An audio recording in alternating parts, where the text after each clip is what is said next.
Hi guys! Welcome back to my YouTube channel. Good morning, good afternoon, good evening sa ating lahat. Saan man tayo sulok ng mundo.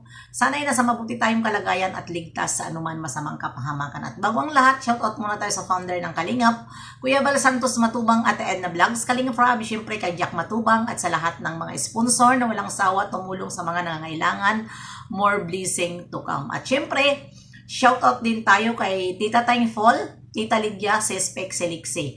At dito naman sa amin strikers, Hayats Mix Vlog, Cel TV Peet, Selena Barbosa, Pexi Lixi, and Irma Galo Mix Vlog. Ayan, shout out sa ating lahat.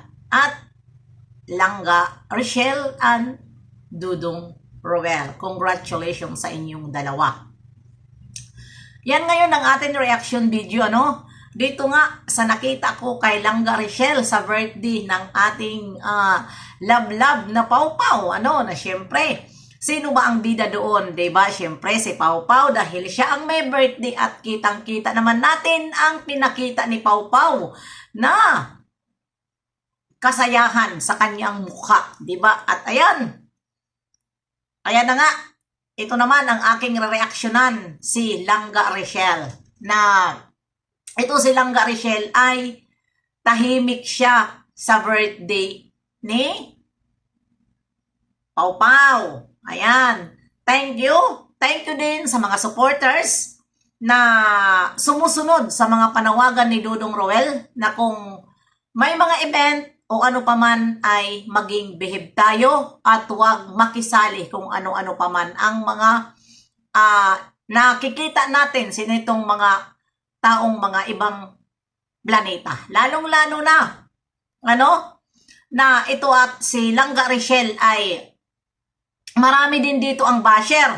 Kaya Langga, saludo ako sa'yo dahil ngayon ay alam mo na kunting kimbot mo lang ay binabas ka sa mga taong ayaw sa'yo na wala naman kang ginagawang masama kundi ginagawa mo lang rin ang dapat mong gawin para pasayahin ang iyong mga supporters. Ayan, naging tahimik ka at para walang masabi ang mga basher. Diba?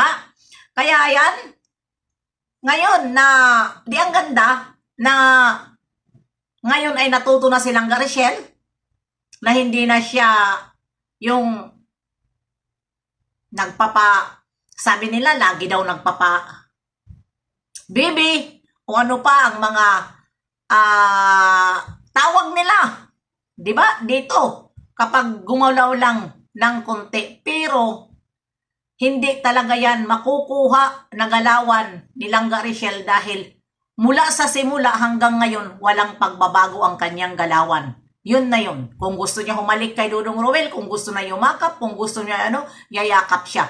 Walang nagbabago sa kanya. Diba? Walang nagbabago. Pinakita lang niya ang natural niyang galawan.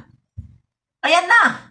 Thank you dyan sa mga, ay Diyos ko Lord, sa mga behave na mga supporters at lalong-lalo na doon sa walang sawa sumuporta sa Maglangga kay Dudong Roel sa lahat ng mga adhikain ni Dudong Roel sa kanyang channel na nandyan kayo nakagabay, nagsusuporta sa kanya, ay ipagpatuloy lang po natin ang ganyang galawan para tuloy-tuloy na ipakita natin dito sa ating mga basher na hindi pala ganun ang pagkatao ni Dudong Roel. Siya ay iginagalang sa kanyang mga supporters. Anong masabi nyo? Dahil si Langga Rochelle ay natuto na siya ngayon na maging tahimik at doon na lang siya nakatutok sa may birthday at sila naman ay kapartner ng Kalingap at kumbidado sila, invited sila ni Kalingap Rob.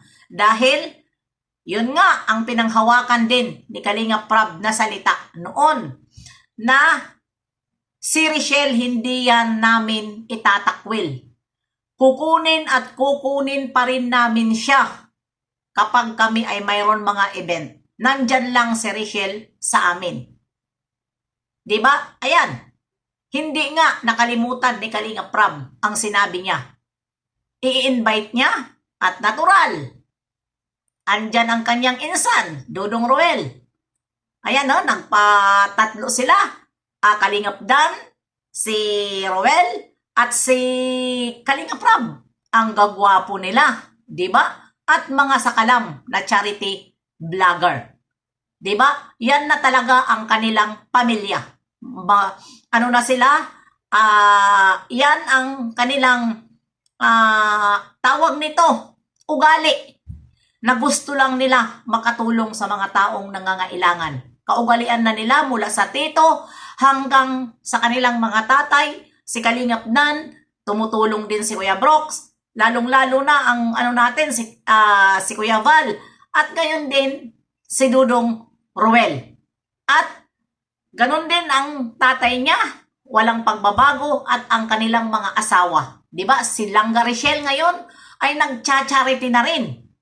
Diba? Ipinamahagi na rin ang kanyang kunting nakikita dito sa YouTube. At talaga lang, si Langga Richelle ay hindi madamot. Noon pa natin, hindi pa sila couple ni Dudong Roel, ay ito nakikita na natin na marami na ito. Mayroon na siyang natutulungan, lalong-lalo na bata. Napapansin ko dito kay Langga Richelle, mahilig siya sa bata. Once na may maliit na bata, yayakapin niya yan. Kaya, diyan ko nakukuha ang ugali ni Langga Richelle na siya ay mabait sa kanyang mga kapatid. Dahil kita mo pa lang, kapag bata, napakabait ni Langga Richelle alaga. At kitang-kita din natin kung paano din niya yung tratuhin. Di ba? Yan ang napapansin ko kay Langga Richelle. Pero itong mga basher, ano ang ginawa?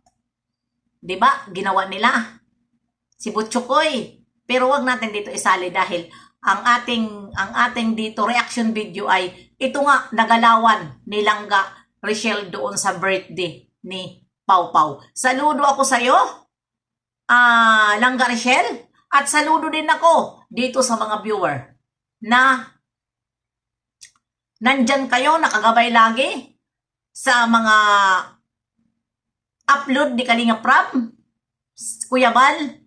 Hindi lang si Dudong ang inyong sinusuportahan, at nakikita ko rin nagsusuporta kayo sa lahat ng Kalingap.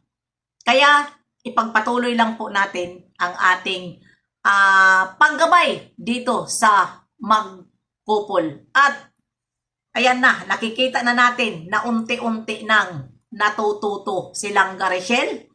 Minsan sumasagot sa basher, minsan naman ay tinatawanan na lang nila. At syempre, katulad rin yan sa akin.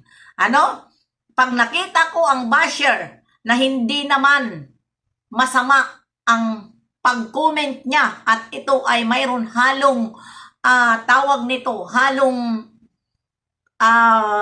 payo, pinapabayaan ko yan. Pero pag mga below the belt na mga bas at mga comment na hindi ko nagugustuhan, doon ako tumitira sa mga basher. Diba? Ano yan eh? Depende yan sa basher eh. May basher na hindi nakakagalit ang comment at pinapayuhan ka, kinokorek ka. Yan ang mga gusto ko. Kinokorek ka. Pero kung papasok at sasabihin malandi, kung ano-ano ang sasabihin, doon ako pumapatol. Hindi ako basta-basta, at lahat po na mga angel, sasabihin ko sa inyo, kakampi ko yan. Kakampi ko ang lahat ng mga angel. Dahil kawawa po sila. Kawawa sila. Dahil kailangan nila ang isang reaktor na mayroon magtanggol sa kanila. Dahil sobra na ang mga basher. Alam ko, nanonood yun sila. At tuwang-tuwa kapag mayroon nagtatanggol sa kanila. Kaya, ayan lang. Gayahin na lang natin, mga angels, dahil angels noon silang Garishel, gayahin na lang natin silang Garishel na natuto na rin. Natawanan nila ang basher. Pero siguro kung hindi pa naman siguro madali yun dahil bago pa lang ang mga angel, hindi pa sila sanay, At ayan, hanggang dito na lang. See you next live and upload. God bless sa ating lahat. Bye-bye!